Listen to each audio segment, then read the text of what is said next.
We're not going to allow people to take the law into their own hands. It just doesn't work. So people are not allowed to open up a playground that's not yet available to the public. It's for a reason. Look, I was very sympathetic in the beginning to every parent, as a parent myself, why people wanted to be on those playgrounds. We tried to make it work. It wasn't working effectively. Right now, we're not going to make a change with the playgrounds until we get to phase 2. Now, phase 2, as everyone knows, could be as early as June 22nd. I've said I think it's going to take a little longer than that, just to make sure we're absolutely certain. I mean, these guys are unbelievable.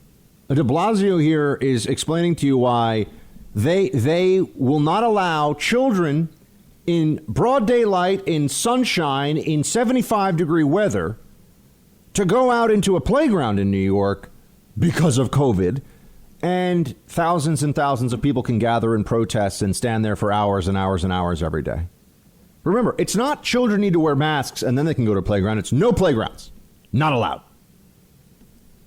How could anyone justify this? These guys are tyrannical morons. They realize that they don't actually have good reasons for what they do. Well, unless you look at the political reasons for much of the decision making around this.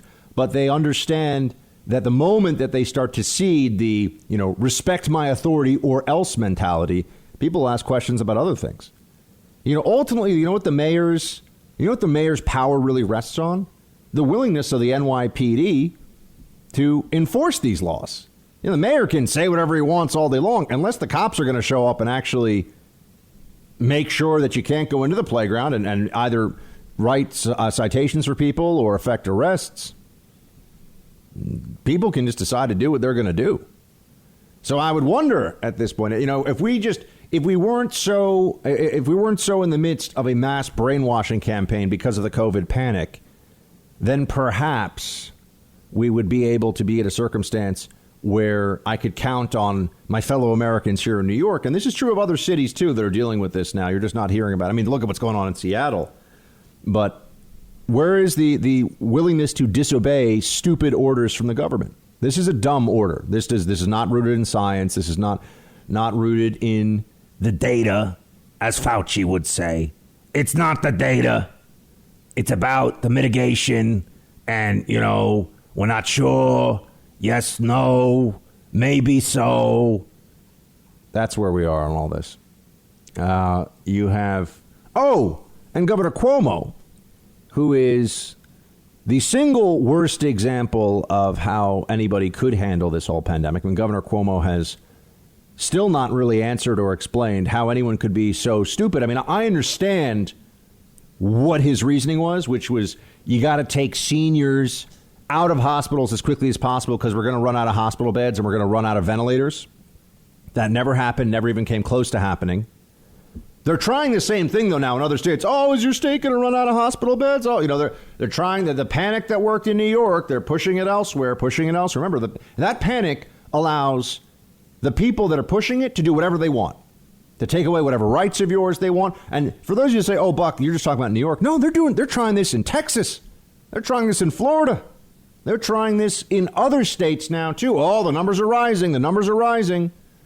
Hospitalizations are going up. Yeah, everyone better hide under their beds. Cuomo thinks that he is somebody that everyone should look to for how to handle COVID as a political leader. I mean, he's delusional, but there's really, what other choice does he have other than to admit that the decisions that he made led to a lot of people losing their lives that did not have to, that we're not necessarily going to die. Here's what the governor said. Play clip 8. Critics have suggested that you ignored early warnings about the severity of this disease and that if you had shut down a week earlier or two, that lives could have been saved. I believe that the former CDC director, Tom Frieden, says you could have cut New York's death toll by up to 80%. Obviously, now we have information we didn't have then. But do you regret now, with the information you have now, not shutting down New York earlier? Well, we didn't have the information then. Do you feel responsible for the New Yorkers who died in this pandemic? I think the New Yorkers who died did not die because we failed them. We got them a hospital bed, which we didn't know that we could. We got them a nurse with PPE, with a mask, with a gown. We got them a doctor. We got them a ventilator. Everyone who died, we did everything we could. Not true, because a very obvious thing to do would have been to make sure that COVID-positive seniors leaving hospitals were not just sent back in on executive order. This isn't like a thing that happened that no one is paying attention to. Cuomo mandated that they have to take people back into the nursing homes. So you sent people with COVID back into nursing homes, and then the COVID-19 spread through those nursing homes, the single most vulnerable population by far. It's not even close. Cuomo sent them back in, and we had thousands and thousands and thousands of seniors who died. But, notice that doesn't even get brought up in this interview somehow. There was a Good Morning America. I mean, are these people journalists, or are they trying to tell me how to make the best, feta and mint salad for summertime? I never really understand. That show actually makes money, too. It's kind of funny. All these other shows, people don't realize these big news shows, even ABC and these, ABC News Tonight, they're revenue neutral. They don't make money.